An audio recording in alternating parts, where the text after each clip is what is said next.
할렐루야. 오늘도 주님의 은혜를 사모해 나오시고 우리 성도님들을 예수님 안에서 사랑하고 축복합니다. 저는 여러분들과 함께 철저한 회개와 하나님의 임재라는 말씀의 제목으로 레위기서 말씀을 통해서 함께 은혜의 말씀을 나누고자 합니다. 제가 재밌는 이야기를 잘 안 하는데요, 오늘은 좀 재밌는 이야기로 시작하도록 하겠습니다. 미국의 어떤 한 남자가 한 여자를 소개받아서 만났습니다. 근데 이제 남자가 딱 만나보니까 여자가 보니까 이쁜 거예요. 그래서 마음에 들었습니다. 그래서 혹시 이름이 뭐냐고 물어보니까 그 여자가 이렇게 대답했습니다. I am you. 나는 당신이에요. 라고 이렇게 하니까 가뜩이나 예쁘고 또 마음에 들었는데 그 여자의 대답을 듣고 보니까 이 남자가 뿅 갔습니다. 그래서 그 여자를 만나서 결혼을 했습니다. 그런데 알고 보니 그 여자는 유씨성을 가진 여자였던 겁니다. I am you. 나는 유씨성의 여자예요. 그거를 잘못 알아듣고 이 남자가 결혼을 하고 만 것입니다. 여러분, 우리가 결혼을 하고 부부의 연을 맺으면 서로 살면서 사랑을 조금씩 키워갑니다. 사실 사랑해서 결혼한 것 같은데 그렇지 않습니다. 서로 살다 보면 미운정, 고운정 이렇게 하면서 점점 사랑하게 되고 그러면서 서로를 닮아갑니다. 그래서 부부가 되면요, 얼굴이 닮습니다. 매일같이 밥을 먹으면서 부부의 얼굴을 보니까 얼굴도 닮게 되고 행동거지도 닮게 되는 것입니다. 마찬가지로요, 우리가 하나님을 사랑하면 누구를 닮을까요? 우리 하나님을 닮게 되는 것입니다. 하나님의 속성은요, 거룩, 또 성결, 또 빛이시기 때문에 우리도 깨끗해야 하나님을 만날 수 있고 또 인격적인 교제의 나눔 가운데 나갈 수 있게 되는 것입니다. 여러분, 하나님께서 원하시는 것은요, 한 가지입니다. 우리가 하나님이 서로 사랑 안에서 교제하고 예배드리며 하나님 안에 거한 것, 그것밖에 없습니다. 부모와 자식 간의 관계도 그렇습니다. 부모도 그렇고 자식도 그렇고 여러 가지 일을 해서 기쁜 것이 아니라 함께 같이 밥을 먹고 함께 교제를 나누고 담소를 나눠도 마음이 편안하고 기쁜 것입니다. 추석 때나 설날 때 왜 자녀들이 정말 몇 시간씩 걸리는, 대여섯 시간 걸리는 그 모든 그 교통체증을 뚫고 왜 집으로 오겠습니까? 부모와 함께 담소를 나누고 식사를 나눌 때 평안함이 있기 때문인 것입니다. 마찬가지로 우리도요, 하나님과 교제하고 예배하며 하나님 안에 거해야 행복할 수 있고 하나님께서 원하시는 것이 바로 우리와 함께 교제하고 예배드리는 것, 그것이 바로 우리 주님이 원하시는 것입니다. 그래서 우리를 향한 하나님의 마음이 어떠한 것인지를 오늘 레위기서를 통해서 함께 은혜의 말씀을 나누고자 합니다. 이스라엘은요, 400년 동안 애굽에서 노예 생활을 하면서 하나님께 제사 드리는 것을 하지 못했습니다. 예배가 단절되고 400년 동안 영적인 암흑기를 겪어야만 했습니다. 하나님은요, 이스라엘의 그 예배를 회복하기 위해서 애굽의 10가지 무시무시한 제약을 내리시고 이스라엘 백성들을 구원해 주셨습니다. 그리고 구원하셔서 40년 동안 광야 생활 가운데 40년간 제사를 하나님 앞에 올려드리며 하나님과 맡겼던 그 모든 것들이 제사 제도를 통하여 하나님과 다시 연결되고 하나님과 교제하는 기쁨 속에 거할 수가 있었던 겁니다. 오랫동안 단절된 하나님과의 관계를 회복시켜 주셨던 방법이 제사 제도였던 겁니다. 이스라엘과 서로 사랑하는 교제를 그 핏값을 통해서, 짐승의 핏값을 통하여 죄를 가리고 하나님을 만나고 예배할 수 있는 제사 제도를 허락하신 겁니다. 여러분, 제사 제도는요, 흠없는 짐승에게 죄를 전가시킵니다. 짐승에게 안수해서 이 백성의 죄를 이 양에게 혹은 염소에게 그리고 소에게 전가시키노라. 그러면 모든 죄가 이 양에게 다 전가되는 것입니다. 그러면 그 양이 아니면 어떤 재물이, 짐승이 나 대신 죽어주는 겁니다. 죽어주면서 나 때문에 이 양이 아니면 재물이 죽어짐으로 말미암아 우리 죄가 사함받고 덮어지고 하나님을 만나는 예배 가운데 나갈 수 있는 것이 바로 제사 제도였던 겁니다. 제사 제도는요, 예수 그리스도의 십자가 부활을 예표하는 것이기도 합니다. 예수님께서 제물이 되셔서 우리 대신 단번에 모든 죄를 용서해 주시고 사해 주셨습니다. 예수님의 보혈을 믿고 의지하는 모든 사람은 하나님 앞에 예배자로 설 수 있도록 역사하신 것입니다. 오늘 본문에서 가장 눈에 띄는 사건은요, 제사를 올려드리는 이 제단에 불이 내린 사건입니다. 제단에 불이 내렸던 사건은 구약 성경에 총 4번 나옵니다. 첫 번째 사건이 바로 오늘 본문의 사건입니다. 그 광야에서 40년 동안 하면서 그곳에서 처음 예배를 하나님 앞에 드리며 감격스러운 예배를 드리고 제사장을 위임하고 그 대제사장 아론을 이렇게 세워가면서 하나님 앞에 예배를 드렸을 때 하나님의 불이 나와서 그 모든 제단의 제물을 다 불살라 주셨던 사건이 바로 오늘 본문의 말씀입니다. 레위기 9장 24절 말씀을 한번 보겠습니다. 불이 여호와 앞에서 나와 제단 위에 번제물과 기름을 사른지라 온 백성이 이를 보고 소리 지르며 엎드렸더라. 아멘. 제사장의 그 위임식이 다 끝나고 8일째 되던 날에 제사장은요, 백성들의 죄를 속하는 속죄제, 번제, 소제와 화목제를 드린 후에 여호와의 불이 내렸습니다.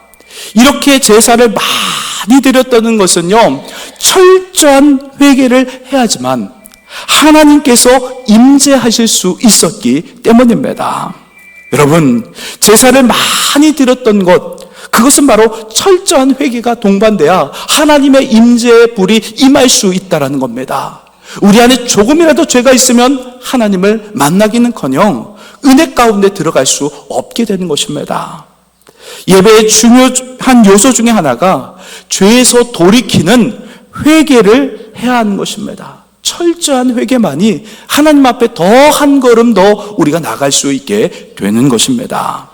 그래야 제단에 하나님의 그 불이 임할 수 있게 되는 것입니다. 회개 없이 제단에 불이 임할 수가 없습니다. 그리고 두 번째 제단에 불이 내린 사건은요, 역대상 21장 26절 말씀에 나옵니다. 한번 보겠습니다. 다윗이 거기서 여호와를 위하여 제단을 쌓고 번제와 화목제를 드려 여호와께 아뢰었더니 여호와께서 하늘에서부터 번제단 위에 불을 내려 응답하시고. 아멘. 여러분, 이 말씀은 어떤 말씀이냐면 다윗이요, 어느 정도 국력이 강하게 되고 좀 안정이 되니까 인구조사를 했던 겁니다. 사실 인구조사는 누가 명령하셔야지 할 수 있을까요? 하나님께서 명령하셔야지 할 수 있거든요. 그런데 이 교만해져 가지고 다윗이 우리 국력이 이 정도면 어느 나라가 와도 잘 막을 수 있을 것 같아. 바로 그 인구조사라는 것은 뭐냐면 하나님 없이도 잘 살 수 있다는 그런 교만한 마음에서 비롯됐던 겁니다. 그래서 인구조사라니까 하나님께서 벌하셔서 3일 동안 그 전염병을 일으키셨습니다. 그때 수없이 많은 사람들이 죽어갔습니다. 그때 다윗이 하나님께 두 손 벌려서 하나님, 제가 잘못했어요. 용서해 주세요. 그렇게 하자 하나님께서는 그러면 제단에 쌓고 제사를 드려라. 그렇게 명령하셨습니다. 그래서 이 다윗이 순종하며 제단을 쌓고 오르난 타작 마당에서 거기서 이제 제물을 하나님 앞에 올려드렸을 때 그때 하나님의 불이 그 모든 제단에 올려놓은 모든 제물을 다 불살랐던 겁니다. 다윗도요, 철저한 자신의 잘못을 회개했을 때 하나님의 불에 하나님의 그 임재를 그가 경험할 수가 있었습니다. 그리고 세 번째 제단에 불이 내린 사건은요, 역대하 7장 1절 말씀에 나옵니다. 7장 1절 말씀 보면 솔로몬이 기도를 마침에 불이 하늘에서부터 내려와서 그 번제물과 제물들을 사르고 여호와의 영광이 그 성전에 가득하니. 아멘. 여러분, 솔로몬이 성전을 잘 지었습니다. 그리고 성전 낙성식을 거행할 때 제단에 불이 임했습니다. 생각해 보세요. 하늘로부터 불이 갑자기 내려와서 제단에 있는 모든 재물을 불살르는 불의 역사가 솔로몬이 지었던 그 성전에서 일어난 역사였던 겁니다. 여러분, 근데요, 이 솔로몬이 성전을 짓기 전에 어디서 제사를 드렸냐? 산당이라는 곳에서 제사를 하나님 앞에 올려드렸습니다. 여러분, 이 산당은 어떤 곳이냐? 이방인들이 우상 숭배를 하며 제사를 했던, 하나님께 제사한 것이 아니라 이방인들이 제사했던 그런 곳이 바로 산당이었습니다. 출애굽해서 가나안 땅을 정복해 나갈 때 40년 광야 생활을 다 청산하고 가나안 땅을 점령했을 때 하나님께서 분명 뭐라고 말씀하셨냐? 산당을 제해 버려라, 없애버려라 했는데 그러지 못했어요. 그러면서 어떤 결과를 초래했냐? 마치 오늘날 사찰에 가서 예배를 드리는 것과 같은 것이었습니다. 이렇게 반듯하게 예배당에서 예배를 드려야 되는데 사찰에서 예배를 드린다고 하면 어떻겠습니까? 하나님 마음이 불편하시겠죠. 그 예배를 흠양하실 수가 없었던 겁니다. 지금까지는 철저하게 원래는 하나님 앞에 온전한 예배를 드려야 되는데 블레셋에게 법궤도 빼앗기면서 성막과 그리고 또 법궤가 나뉘어져 있는 그런 어려움 가운데 있었습니다. 그래서 보니까 어쩔 수 없이 그 산당에서 하나님 앞에 제사를 드렸지만 그것은 하나님이 원하시는 제사가 아니었던 겁니다. 솔로몬의 제사도요, 산당에서 지금까지 하나님께서 원치 않는 곳에서 제사를 드렸던, 예배를 드렸던 것을 철저히 회개하며 하나님 앞에 기도했을 때 하나님의 불이 그 성전 낙성식 가운데 임할 수가 있었던 겁니다. 그리고 네 번째 제단에 불이 내린 사건은요, 열왕기상 18장 38절 말씀에 나옵니다. 한번 보겠습니다. 이에 여호와의 불이 내려서 번제물과 나무와 돌과 흙을 태우고 또 도랑에 물을 핥은지라. 아멘. 여러분, 이 말씀은 잘 아시는 말씀일 겁니다. 엘리야가 450명의 그 바알 선지자들과 함께 갈멜산에서 그 제단에 불이 임하면 그것이 참된 신이다, 함께 싸우며 겨뤘던 그런 장면입니다. 남과 북이, 남유다와 북이스라엘이 나눠졌던 때 솔로몬 이후에 나눠지게 됐습니다. 근데 이제 북이스라엘의 왕은 누가였냐? 아합 왕 때였거든요. 이 아합 왕과 이세벨 여왕이요, 악영향을 끼쳤습니다. 어떤 악영향을 끼쳤냐? 우상 숭배를 장려했던 겁니다. 바알신, 아사레신, 아주 못된 우상들을 섬기면서 하나님을 외면했던 겁니다. 그때 이 엘리야가 깨어 일어나 12지파를 상징하는 돌단을, 12개의 돌단을, 무너진 예배의 단을 다시 수축하고 거기다가 제단을 쌓고 고랑을 키고 거기다가 물을 붓고 제물을 그렇게 올려놨을 때 하늘에서 불이 내려서 고랑에 있는 모든 물과 돌과 제물을 다 핥으셨다고 했습니다. 완전히 완소시켜서 주셨습니다. 하나님의 불이 임해서 놀라운 불의 역사가 일어나서 450명의 그 바알 선지자들을 그 자리에서 다 칼로 죽였습니다. 그래서 엘리야의 동상에 보면은요, 이스라엘에 가보면 그 낫이 있는데 그게 휘어졌습니다. 450명을 목을 쳐가지고 엘리야가 그만큼 열심을 갖고 하나님을 섬겼던 겁니다. 이렇게 철저하게 하나님 잘못했습니다. 엘리야가 하나님, 우리가 이렇게 우상 숭배하며 하나님 편에 서지 못하고 예배드리지 못하고 우상을 섬긴 우리의 죄를 용서하여 주옵소서 기도하며 주님 앞에 예물을 드리고 제사를 드렸을 때 하나님의 불이 위에서 아래로 내렸던 겁니다. 이렇게 구약 성경에 보면 4번에 걸쳐 불이 내린 사건들을 보면요, 철저한 회개가 동반됐습니다. 첫 번째, 회개가 동반돼야 불이 임하는 역사가 일어나는 것입니다. 그리고 제사를 올려드릴 때 하나님의 방법대로 해야 불이 임하는 역사가 일어납니다. 제사제도에 보면, 그래서 좀 제사제도를 한번 또 살펴보고자 합니다. 여러분, 제사가 언제 시작된 줄 아십니까? 아담과 하와가 범죄한 이후 바로 제사제도가 원래는 생겼습니다. 아담과 첫 번째 아담이었던 이 아담이 하나님 말씀에 불순종함으로 말미암아 죄가 들어오면서 피의 제사가 일어났던 겁니다. 시작됐던 겁니다. 창세기 3장 21절 말씀에 보면 여호와 하나님이 아담과 그의 아내를 위하여 가죽옷을 지어 입히시니라. 아멘. 여기서 가죽옷은 동물의 가죽옷입니다.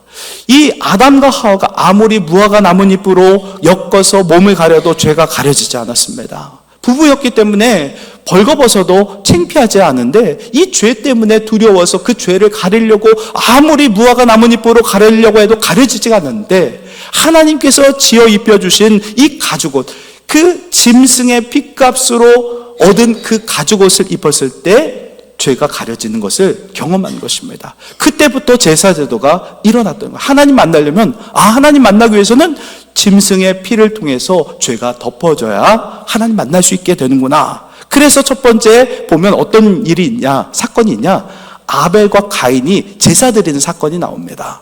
그래서 아벨은요, 어린 양을 가지고 피의 제사를 통해서 하나님을 예배드렸더니 하나님께서 기쁘게 받아주시고 흠양해 주셨습니다. 반면에 가인의 제사는 어떻습니까? 피의 제사가 아니었습니다. 자신이 농사한 그 곡물의 제사를 하나님 앞에 올려드렸기 때문에 하나님께서 받으실 수가 없었습니다.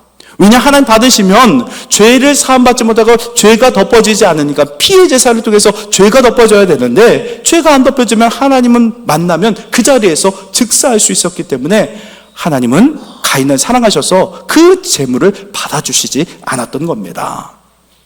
이렇게 동물의 무고한 생명의 핏값으로 죄가 덮어져야 하나님을 만나고 예배를 드릴 수 있게 되는 것입니다.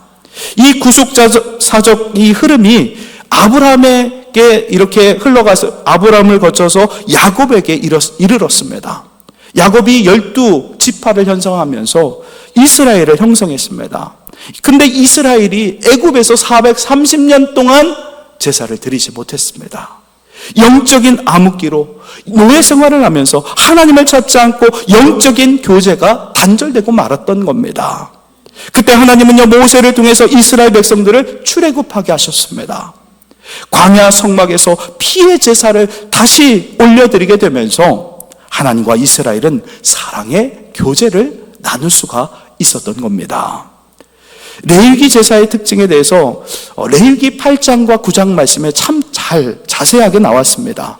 먼저는요, 제사를 집례하는 제사장의 임무가 막중했습니다. 제사장은요, 그 레위지파 중에서 선택하셨습니다.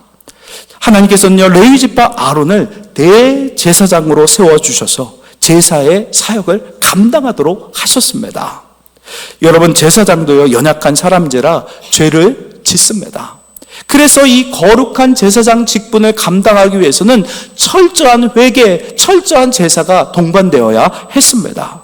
7일 동안 철저히 회개하는 정결 예식을 제사장은 거행해야만 했습니다. 제사를 드리기 위해서 철저하게 회개하는 회개의 과정들이 있었던 겁니다. 레위기 8장과 9장 말씀에 보면요, 제사장 위임식을 살펴보면 첫째로 온 회중을 성막으로 모이게 합니다. 둘째로 제사장을 물로 씻습니다. 셋째로 제사장에게 거룩한 예복을 입혔습니다. 넷째로 제사장에게 기름을 부었습니다. 다섯째로 제사장은 속죄제와 번제와 위임식 제사를 올려드렸습니다. 그리고 여섯째로요, 하나님과의 교제를 뜻하는 음식, 빵을 나눴습니다. 먹었습니다. 그리고 일곱째로 7일 동안 회막 안에서 머무르면서 세상과 단절된 그 장소에서 제사장은요, 죄를 멀리하고 철저하게 죄를 씻어내고 성결함을 유지하는 피의 제사를 하나님께 올려드렸습니다. 여러분, 이야기를 들어보니까 어떻습니까? 답답하죠? 이렇게 죄가 무섭구나. 철저하게 하나님 앞에 7일 동안 회개하는 그 시간을 통해서 깨끗해진 그 대제사장을 통해서 백성들의 죄를 사하는 회개의 제사를 하나님 앞에 올려드렸던 겁니다. 8일째 되는 날, 이제 그 모든 정결 예식이 다 끝난 다음에 8일째 되는 날에 제사장은요, 자신을 위해 속죄제와 번제를 올려드렸습니다. 비로소 이제 백성들을 위한 속죄제, 번제, 소제, 화목제, 이어지는 그 제자의 순서대로, 그것도 순서가 있습니다. 지금 말씀드렸던 속죄제, 번제, 소제, 화제로 이렇게 이어지는 제사 순서대로 제사함의 제사와 또 화목제 제사를 하나님 앞에 올려드렸던 겁니다. 이렇게 복잡했습니다. 제사 제도가 얼마나 복잡했는지 모릅니다. 이때 믿음으로 온 백성이 죄사함을 받고 하나님과 화목한 교제를 나눌 수 있도록 역사하셨습니다. 여러분, 제사 제도는요, 철저한 회개가 동반되어야 합니다. 죄에 대한 회개 없이 하나님의 임재를 경험할 수가 없다라는 겁니다. 오늘날도 마찬가지예요. 우리가 예배를 드리는데 하나님 앞에 나올 때 우리 먼저 10분, 20분 먼저 나와서 하나님, 제가 한 주간 살아가면서 저의 죄를 용서해달라고 회개하고 잠잠히 주님을 바라보며 예배 가운데 나가야 살아 움직이는 예배를 경험할 수가 있게 되는 것입니다. 여러분, 이렇게 하나님의 말씀에 또 어떻게 해야 되냐? 순종함으로, 제사 제도가 복잡하다고 했는데 그 방법과 절차대로, 그리고 하나하나 제사를 드리며 하나님 앞에 죄를 씻어가며 철저히 회개하며 순종의 제사를 드릴 때 죄사함이 그들에게 임하고, 그리고 하나님을 만날 수 있는 예배 가운데 감격과 기쁨의 예배가 이루어질 수 있었던 겁니다. 철저하게 하나님께 돌이키는 회개가 있어야 하나님께서 기뻐 받으시는 예배가 될 수가 있었던 겁니다. 여러분, 오늘 말씀에서 이스라엘 백성들이 철저히 회개하고 순종의 제사를 올려드렸을 때 여호와 하나님으로부터 불이 나와서 제단을 완전하게 불살랐다고 성경은 우리에게 말씀하고 있습니다. 드디어 400년 넘는 그 영적인 암흑기를 뚫고 하나님께서 이스라엘 백성들을 만나 주셨던 겁니다. 얼마나 감격스러웠는지, 감동이 되었는지 이 이스라엘 백성들이 모두가 소리를 지르며 와 하면서 소리를 지르며 꿇어 엎드려 하나님을 경배드렸다라고 성경은 우리에게 말씀하고 있습니다. 여러분, 하늘에서 불이 나와서, 여호와로부터 불이 나와서 그 제단에 불을 사르는 여호와의 위대하심과 역사하심을 보면 감동할 수밖에 없습니다. 제사제도와 마찬가지로 오늘날 우리가 드리는 이 예배에 선행돼야 될 것, 이제 이야기를 들어보니까 우리가 해야 될 것이 회개구나. 죄에서 돌이키는 철저한 회개 없이는 예배를 드릴 수가 없구나 하는 것을 오늘 말씀을 통해서 우리는 배웠습니다. 여러분, 철저한 회개가 있어야 제단에 불이 임합니다. 오늘날도 예수님의 그 십자가 앞으로 나아가 예수님과 함께 죽고 철저한 회개가 동반돼야 하나님과 인격적인 만남, 진정한 예배가 회복될 수가 있게 되는 것입니다. 여러분, 철저히 회개하는 순종의 제사를 통해 하나님의 불이 임한 구약의 제사 제도도 사실 한계가 있었습니다. 겨우 4번밖에 불이 내리지 않았습니다. 여러분, 죄 없으신 하나님의 어린 양 예수 그리스도만이 우리의 모든 죄를 대신 짊어지시고 십자가에서 죽임당하심으로 단번에 하나님께서 기뻐 받으시는 진정한 예배의 완성이 된 줄 믿습니다. 세례 요한이 회개의 세례를 전파한 것도 마찬가지입니다. 하나님의 어린 양이신 예수 그리스도께서 성령을 보내주시고 그렇게 해야 성령의 불이 계속해서 임할 수 있었기에 그 불을 주실 수 있는 예수 그리스도, 하나님의 어린 양, 그 어린 양을 증언했던 것입니다. 여러분, 성령의 불로 우리의 모난 것들을 모두 불살라 주셔야 온전히 하나님 안에서 예배드리고 하나님과 교제할 수 있게 되는 것입니다. 요한복음 1장 29절 말씀이 이렇게 말씀하고 있습니다. 이튿날 요한이 예수께서 자기에게 나오심을 보고 이르시되 보라, 세상 죄를 지고 가는 하나님의 어린 양이로다. 아멘. 죄를 속하는 하나님의 어린 양, 그 예수 그리스도만이 우리를 진정한 예배의 자리로 나아갈 수 있도록 이끄시는 분이십니다. 그리고 그 예수 그리스도께서는 우리에게 물과 성령을 부어주시는 분이십니다. 성령의 불이 임하도록 역사하시는 분, 예수 그리스도십니다. 우리가 예수의 보혈로 회개하고 그 보혈의 피로 우리가 정결하게 될 때 성령의 불이 우리 가슴 안에, 우리 마음 가운데 가득 넘치게 되는, 살아 움직이는 예배가 되는 것입니다. 그래서 사도행전 2장 1절로 4절 말씀을 보면요, 예수님께서 약속하셨던 그 성령을 보낸다고 약속하셨는데, 그 성령을 받기 위해서 제자들이 한 120명이나 되는 그 제자들이 모여서 성령의 불을 받기 위해서 뜨겁게 기도했습니다. 그때 혀가 갈라지는 불의 역사, 성령의 역사가 일어나서 예배 때마다 성령의 충만한 은혜와 또 전도 현장 가운데 많은 죽어간 영혼들이 살아나는 생명의 역사가 일어날 수가 있었습니다. 제자들은요, 예수님을 배반하고 도망쳤던 자신들의 모습을 보면서, 자신의 연약함을 보면서 그 자리에 모여서 무엇을 기도했겠습니까?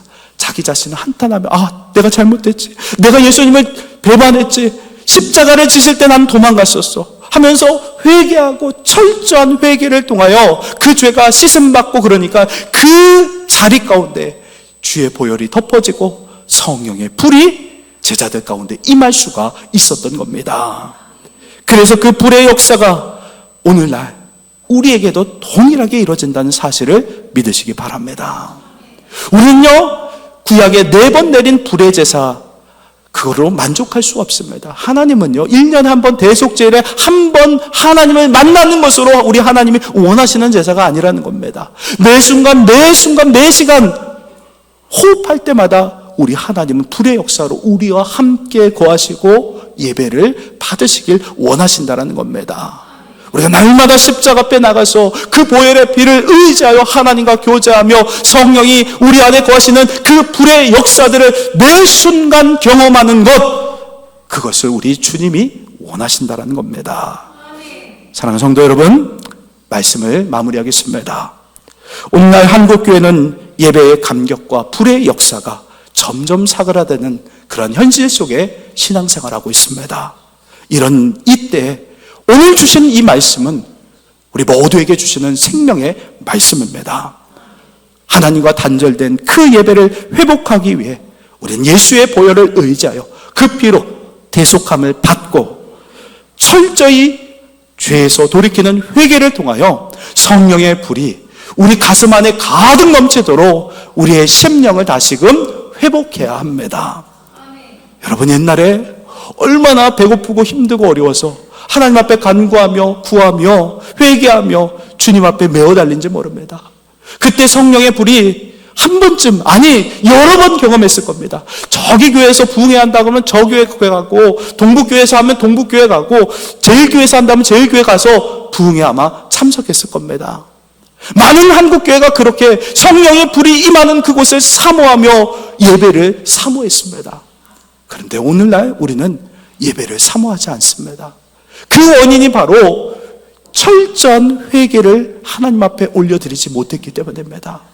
여러분, 다시금 예배의 감격과 은혜가 다시금 살아나기 위해서 죄를 멀리하고 십자가를 가까이하며 회개하며 하나님 앞에 한 걸음 더 나가게 될 때 우리 심령이 다시 살아나고 성령의 불이 날마다 우리 모든 모임 가운데 불의 역사가 일어나게 될 줄 믿습니다.